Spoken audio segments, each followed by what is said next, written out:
Maraming checkbox lang na kahit na medyo questionable ang pick, yun ang kailangan ng Bren Esports dito. He is hedging on. Ladies and gentlemen, welcome to game number 1. LPE versus Bren Esports. This is under the supervision and regulation of the Games and Amusements Board. BMO with the concussive blast dito. Actually, maganda ring treatment yan. Maganda ring counter dun sa Popol and Kupa. Yes. Na kung mahuli mo sa gitna yan, pwede niyang i-bait sa loob dito. Ang technically dalawang hero ni Lusty, and then from the side lanes it's going to be the Uranus and the Beleric, so pader laban sa puno. Love it.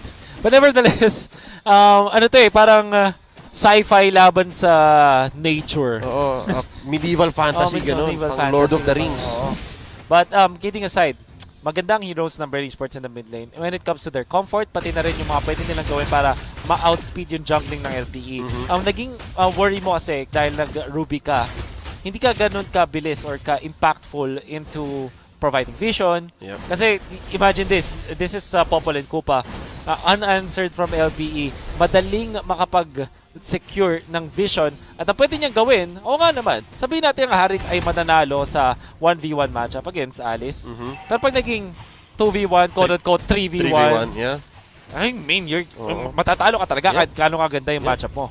Wolf, this is literally dog eat dog sa bottom lane, 'di ba? Si Kupa kinakagat, si Jake the dog. Tama. And mapaparecall siya ng maaga, so that opens up so much for the gold laner on the side of Bren Esports. At ang kinailangan niya lang, mabilis na rotation mula kay Lusty. And that is exactly what they need. Kasi ang problem with Ruby, although scientifically, mas maganda siya pag nagkaroon ng clash against Lancelot. But at the same time, hindi nila mapipigilan yung pagda-jungle ni Lancelot. So sabi ni Cartesi, okay, sige, Kuya Lusty, Kuya Boards, pwede ka nang maglaboy dyan. At ang kanyang destination was the bottom lane.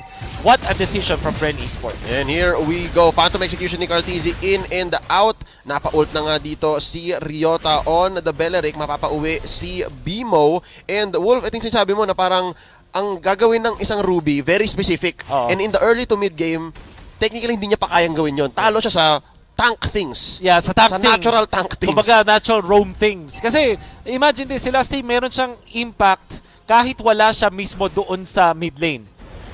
Maglalagay lang siya ng traps doon sa entry bushes. Pwede na. Vision na yun. Vision na yun. And nasa bottom lane. Pupunta na siya sa bottom lane. At ang kailangan lang niyang gawin, tulungan ng 2 or 3 lanes or waves of minions si Rebo. Kapag nag-level 4 na, wala nang magagawa yung Harith doon sa Alice. Well, at least, you can still kill. But technically speaking, in theory, hindi mo na mapipigilan yung pag-clear at pag-farm ni Rebo. Yep, and here we go. First turtle of the game. Real world manipulation. Nailabas na dito ni Arvs. First blood. Ryota on Cartesi. Mapapali yun si Arvs. 1 hit na lang. Napatay pa ni Lusty to trade. 1-4-1. At hinahabol ni Flap si Aspect. Ryota, papauwi na rin. Nobody gets the turtle. Pero Wolf, do note, dun sa baba. Wait lang, hindi pa tapos. Hindi pa tapos. Flap TZ gusto pa. Aspect looking low. Mapapabagsak ba? Nice use of the I'm offended Lusty. Mapapawian dito, tipi-tipi pa. That's the punish that you can get. At ito rin yung, nakita nyo sa turtle fight, yun yung dahilan kung bakit na-amaze ako. Na-astonish ako sa Beleric pick and I thought it was amazing. Kasi it really answers the Lancelot. Many times in this particular game, yung kanyang root or yung kanyang ultimate, sobrang quote-unquote boss it if you're playing the Lancelot. Kasi hindi ka talaga makakapag-out dahil theoretically speaking, ang kailangan mo lang gawin ay mag-ulti kung ikaw ay Beleric at already na-shutdown mo na yung Lancelot. Magiging mahirap. Ang naging problem doon kay Flap TZ, wala siyang execute, hindi siya nag-8J mindset. Kaya hindi niya nakakill. But of course, Purify mas maganda namang spell sa game na to. And I think he didn't even need to kill. Zoning yun. Zoning play yun. Kanila na yun eh.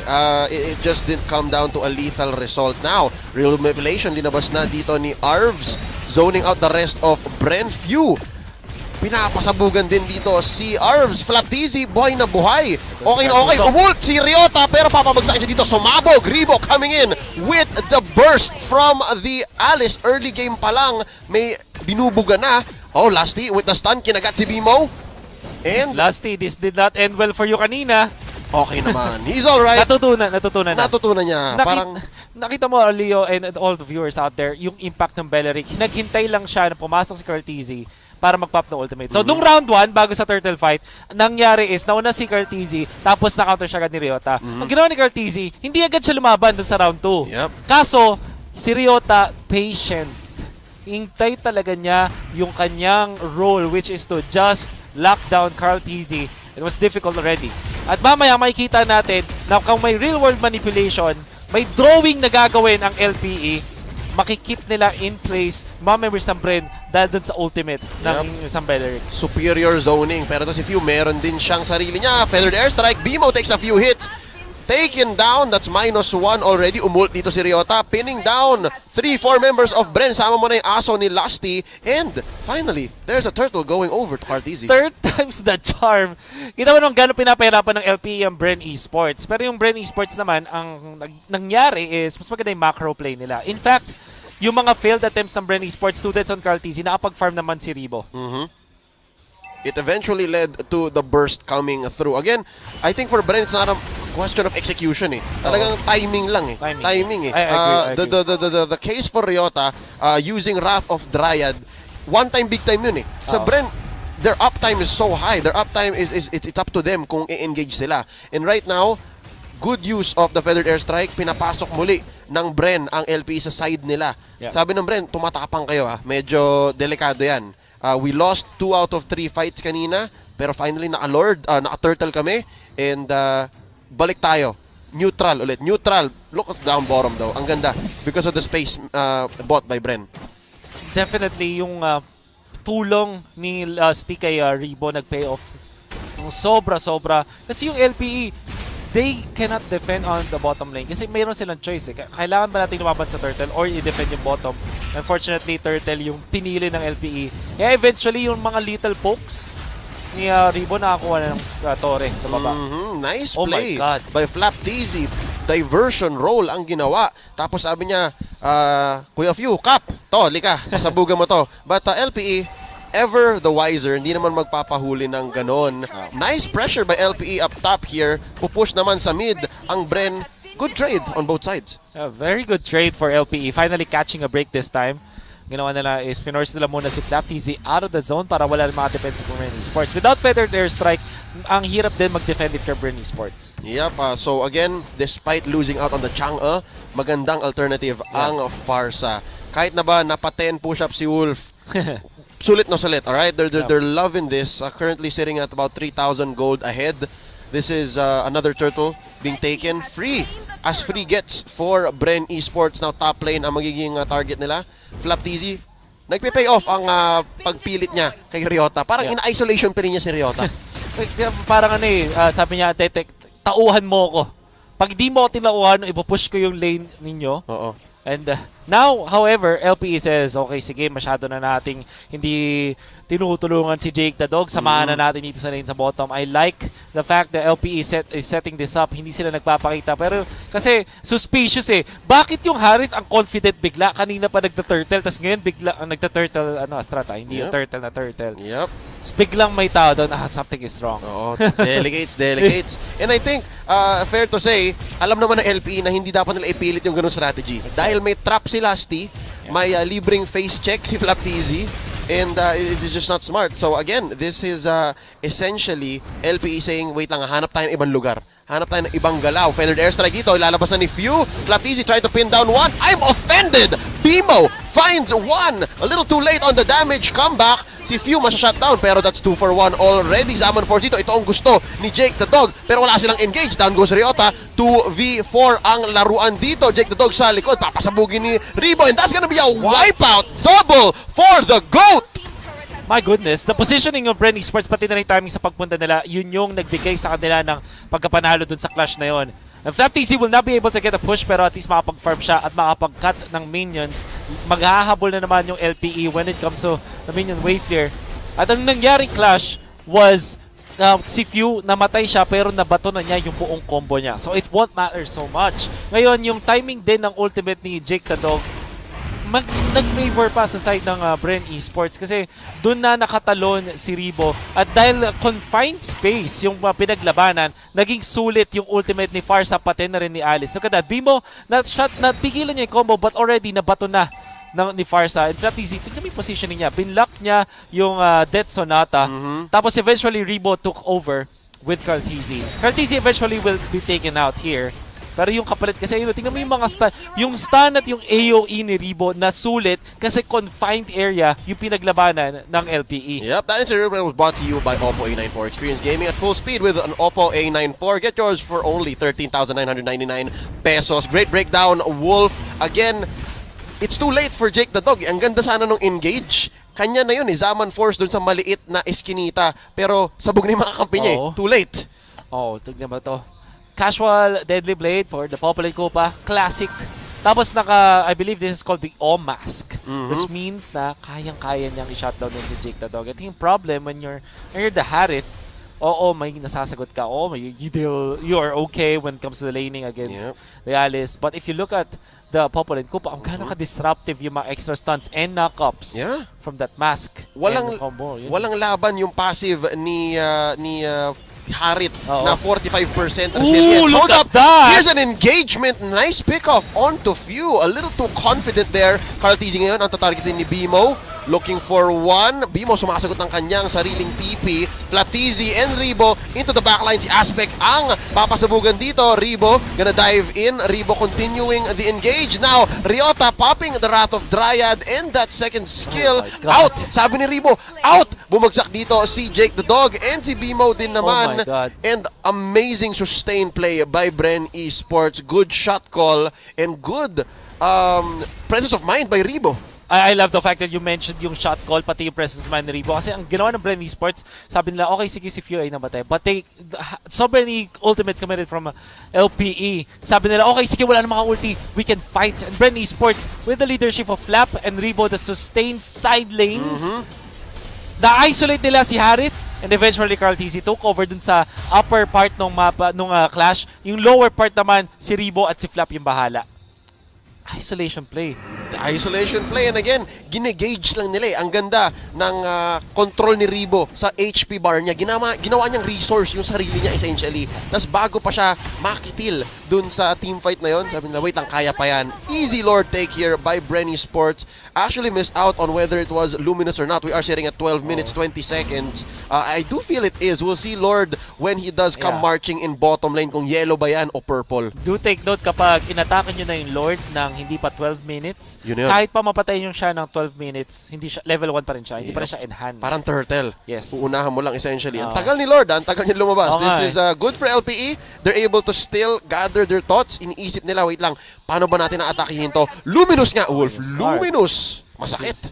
It is hindi the Luminous. Although, wag tayo magpa-full. Minsan, kahit dilaw yung Lord, hindi tumatalon. So, abangan na lang natin mamaya. We'll see. We'll see. We'll see. So, this is still good. I think LPE has good wave clear.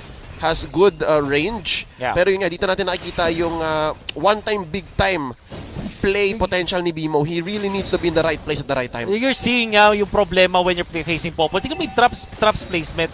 At yun nga, Luminous nga. Yep, tumatalon. That's gonna be mission accomplished down bottom. Great attack, great siege by Bren Esports, pressuring LPE. Now, feathered airstrike, nahila pa loob! Si Few, wings by wings, plus Purify, and here we go, dumodrawing si Arvs, just to clear the waves, real world manipulation. Pero, do note, sabi ng world champion natin, bilang na ang ult ng LPE. And this is gonna be tricky. Walang ultimate si Bimo. Although mabilis naman mag-cooldown ng ultimate ng isang Ruby. But sobrang crucial ng real world manipulation. At sasabihin ni Few, meron na siyang feathered airstrike. So, when it comes to the just resources, ng dami ng mga skills, Bren ang lamang. Yup, always online. Walang pahinga ang Bren now. Wrath of the Dryad by Ryota here. Maybe a little off time. Mawawala ang aso dito ni Kuya Mo Lasty, and he's just gonna pray for it in the back lines. Still, pressure is where pressure placed by Bren, successfully taking down mid and top sa isang hinga. Napakagandang paggamit ng Bren Esports. This is the classic Bren Esports na alam kung ano yung dapat iba tong mga spells. And they have really survived or outlived yung mga points kung saan ang LPE ay malakas. For example, yung early stages and around the first turtle fights, na-survive nila yon. Nahirapan sila. Leo, you can see na kahit dun sa turtle fight, napapatay si Cartesi 2 times. But, ang kinailangan lang nilang gawin ay hintayin kung saan sila mas malakas. Do take note, nagandahan talaga ako dun sa adjustment ng Bren Esports. Dun sa bottom lane, which is the gold lane, ginilagay nila si Lusty Si Lasty nagpa-level 2, naglagay ng mga traps, tapos pumunta sa may bottom lane, tinulungan si Ribo for what, 3 lanes? And all of a sudden, 3 waves para, sorry, not 3 lanes. Yeah, all of a sudden, wala na yung advantage ng Harith doon sa isang alis. If anything, umalis pa nga yata si Jake the Dog. Yes. Siya yung naboset dun sa duo, sa trio ni Lasty's Dog, and Ribo. Oo. So again, Bren Esports, they invested in the bottom lane which led to this 15-minute lead. Ano ba to, Wolf? Grabe man, 50k to 37. Wow, I did not notice that actually. Matagal-tagal na rin hindi nakakaalis sa side ng river yung LP. Actually, Bren Esports, kinlaim nga nila yung about maybe 50% ng mapa ng LPE. So 75% ng mapa nasa Bren all this time. At yung 25% ng LPE na yun dun lang sila nakakaikot, naghahati-hati si Jake the Dog, pati si Aspect, pati si Ryota, and eventually yung Bren Esports lumamang sa ekonomiya. Not even talking about Arvs. Si Arvs na isang mage na may mystery shop. Oo. Gutom na gutom. Kaya pala okay lang yung real world manipulation. Sinasalo lang ng Bren. Yeah. This is ridiculous, ladies and gentlemen. Looking at the items, Wolf, sobrang stonks ng ating Season 6 champions. Wala din palang damage item pa si Arvs. Nag-focus siya dun sa defense. Nag-Oracle. Pati may Durance. Tapos nag-wand, Ice Queen Wand for the slows. We're looking at Bren Esports. Ang sakit na rin. This is painful. Naka-lightning dungeon na si Few and Holy Crystal. So, that Feather Strike's gonna hurt. Even Lusty and Few na 4 and 5 supports ng Bren. Kasing yaman ng course ng LPE. Oh my goodness. Dominance Ice na ngayon si Lusty. Which means na si Aspect with 0, 1, and 5 tapos naka-Hunter Strike lang at the Brute Force Breastplate will not have an impact against Bren Esports. Kayang saluhin ni Kupa. Exactly. Yung Sonata. Oh my god. LPE is in danger. This is difficult.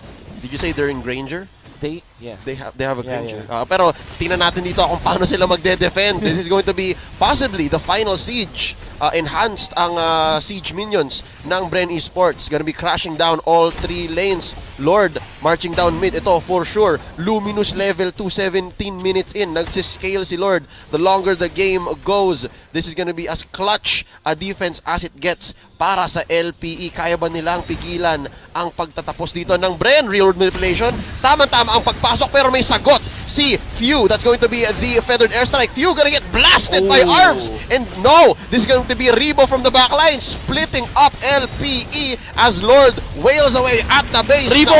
Ribo looking for one, gonna be backing out from TZ.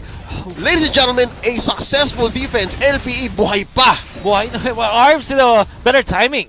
I would say, Bren Esports na sila. Ang ganda ng idea ng Bren Esports. Ginamit si TZ pang scout. Few, 2 feathered airstrike kay Aspect. Halos batunaw. Kaso, just enough to defend. Nakapag-back away yung mga members ng LPE. And then eventually, nakakuha si Arvs na magandang positioning. All of a sudden, biglang nagka-item si Arvs. And talaga na pack up a punch. Ang ganda rin ng timing ni Jake the Dog.